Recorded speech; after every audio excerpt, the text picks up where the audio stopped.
if we go back a bit, right? Like when you were working for Xerox, when you were working for Apple, you mentioned that stress caused your cancer, right? Like, and that sounds to me like a very different place from the healthy Steven that we saw there.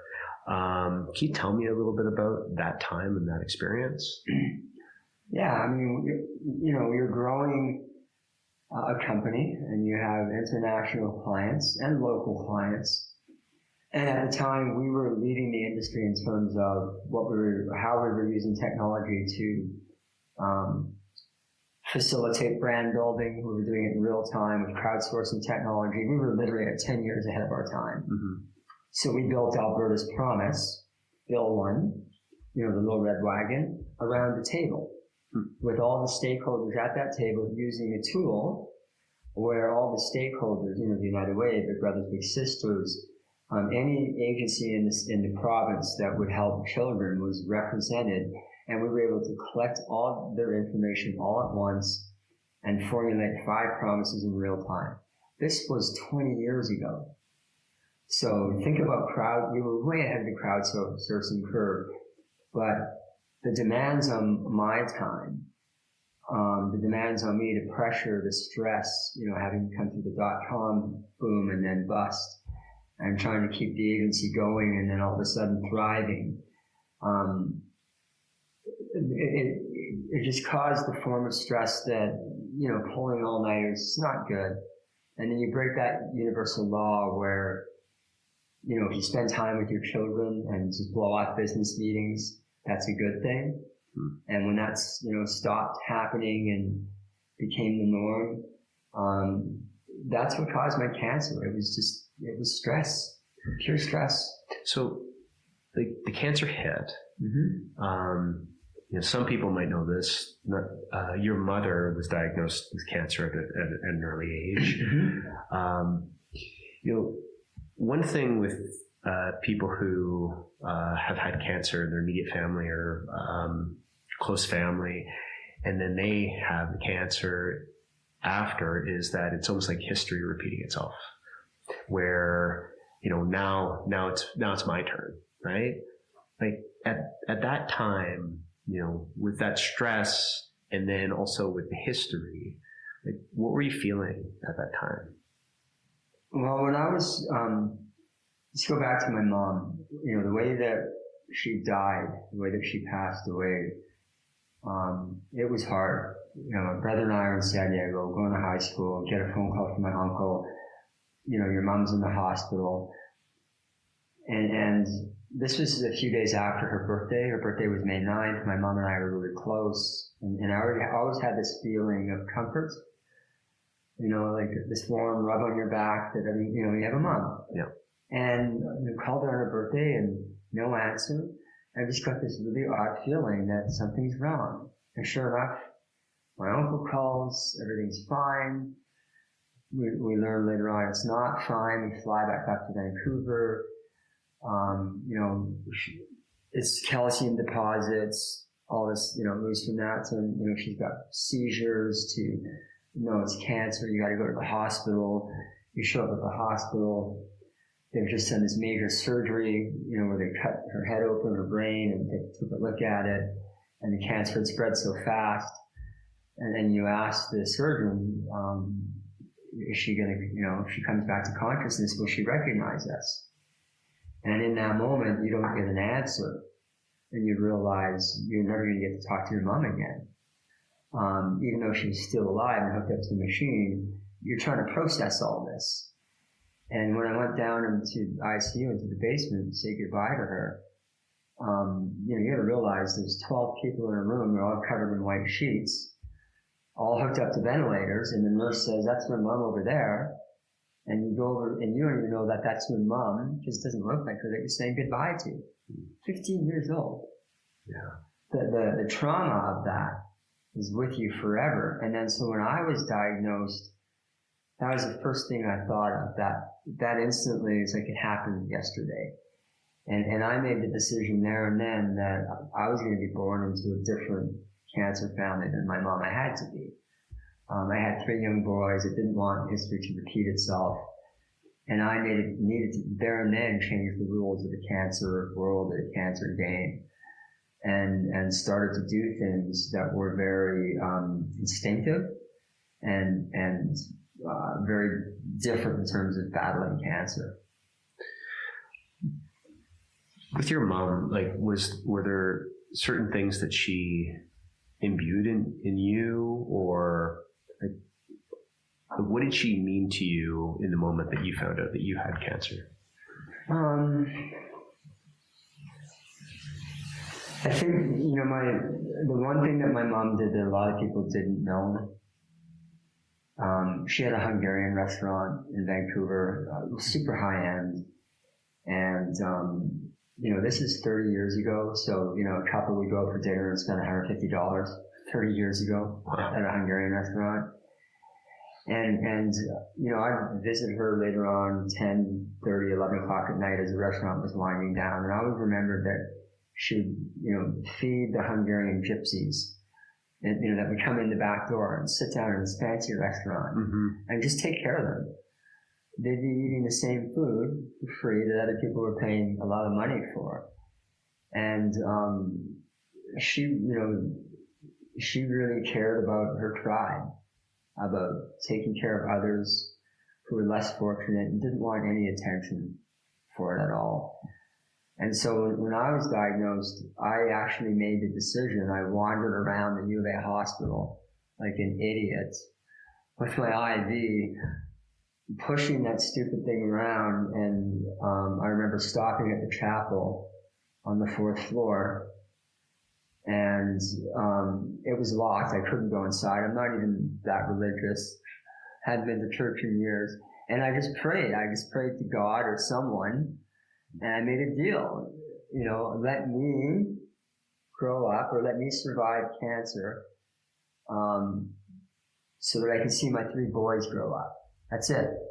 And if the deal was, I'll spend the rest of my life helping others. I'm not going to fight cancer. I don't care. I'm not going to try to beat cancer. It's just, I will help others for the rest of my life, allow me to see my 3 boys grow up, something my mom couldn't do. So now you're going through this experience, right? Mm-hmm. Like, yeah, and you basically, you'll probably be introduced to doctors. You're going to be taken through a process. Like, what was that process like? I mean, it was scary. The first thing you do is you go on the internet and you look at other head and neck cancer patients, and it's horrible. You can't eat, you can't speak, a feeding tube in your stomach, life expectancy of less than 5 years, 4.2, 4.8 years, head and neck cancer survival, radiation, which is scary. And you're in a room with 7, 9 doctors, and they're all telling you different things. And one doctor's pulling you aside saying, oh, your whole face is going to fall apart, and you're going to need all these other surgeries. Well, how come those other surgeons over there aren't telling me that? You lose all control. It's such a clinical process that 99% of cancer patients lose control. They're told, don't go on Google, don't Google your cancer, and they're right, because everyone's cancer is different. Yeah. You might be a head and neck cancer patient or a breast cancer patient, but everyone's disease and the way that your body deals with it is different. But I guess the thing that I did right was I didn't get sucked into the clinical world. I went the other path, the self-empowerment path, where I learned, what are all the things I can do to make myself strong? The things that I can control, as opposed to the cancer world controlling me. Mm-hmm. Because the cancer world, cancer took my mom away, and I had no control over that. I had no control over the doctors, that looked after my mom and their response, which was so dehumanizing. And yet what I could do is I could control my relationship with my doctors by simply reframing who they were to me. Don't treat me like a patient, treat me like a human, because I'm treating you like a human. Mm. And I never let the cancer or the healthcare world get that upper clinical hand on me. did you find that like what are examples of you going through that, trying to humanize yourself? The first instinct I did was work out. I got this, when I went through my first 14-hour surgery, and this is a major surgery, described it earlier, and you come out of ICU, the intensive care unit. I wear glasses. I didn't have my glasses on. You have a tracheotomy in your throat. I woke up, and I actually thought I died. For 2 minutes, I thought I died. There's a screen in front of you, a veil. There's all these tubes hanging down from your neck. I couldn't see very well. It was all fuzzy and hazy. And I thought that was it. I didn't make it. And it wasn't until the nurse started poking on my tubes and I realized I was alive. And then, the one thing I remembered was I have to start moving. I have no control, no bearings over my environment. I need to move. Mm-hmm.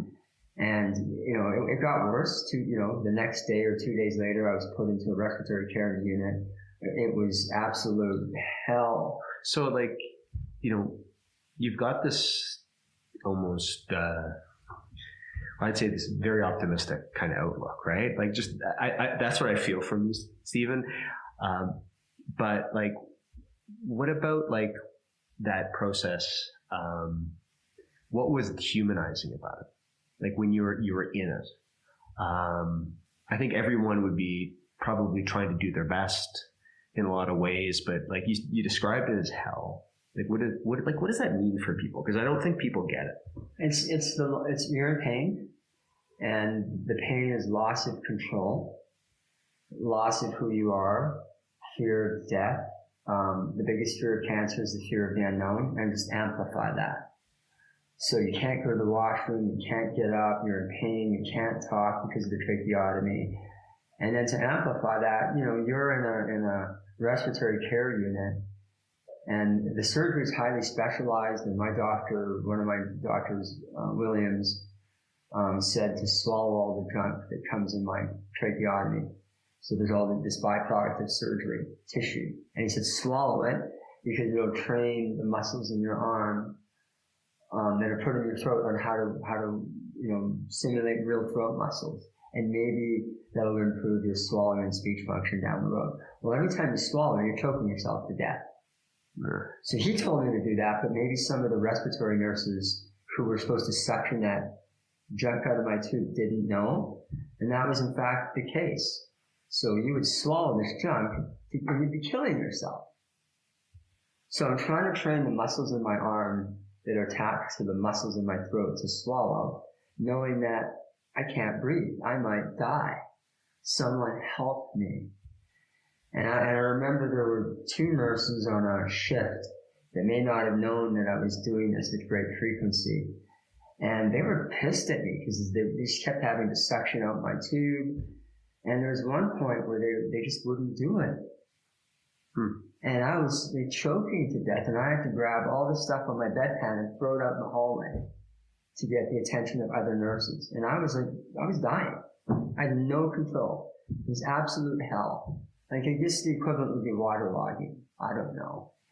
And they would come up to me and they'd yank my feeding tube, and they'd mumble stuff like, you shouldn't have smoked. You smoke? Never smoked a day in my life. And yet the cancer I got was probably a byproduct of secondhand smoke. Maybe asbestos. It doesn't matter. But here I am, the most vulnerable, human being in my mind. I mean, there's other people that are in far worse condition than me. I can't breathe. I'm in absolute pain. I'm killing myself, trying to train my throat muscles to swallow. And someone is judging me, telling me that I deserve to get my cancer. It was just, these 2 respiratory nurses. And that was probably second lowest point in my life. It was hard. And I was even fortunate that they suctioned me out. I was obviously under great relief. I could breathe again.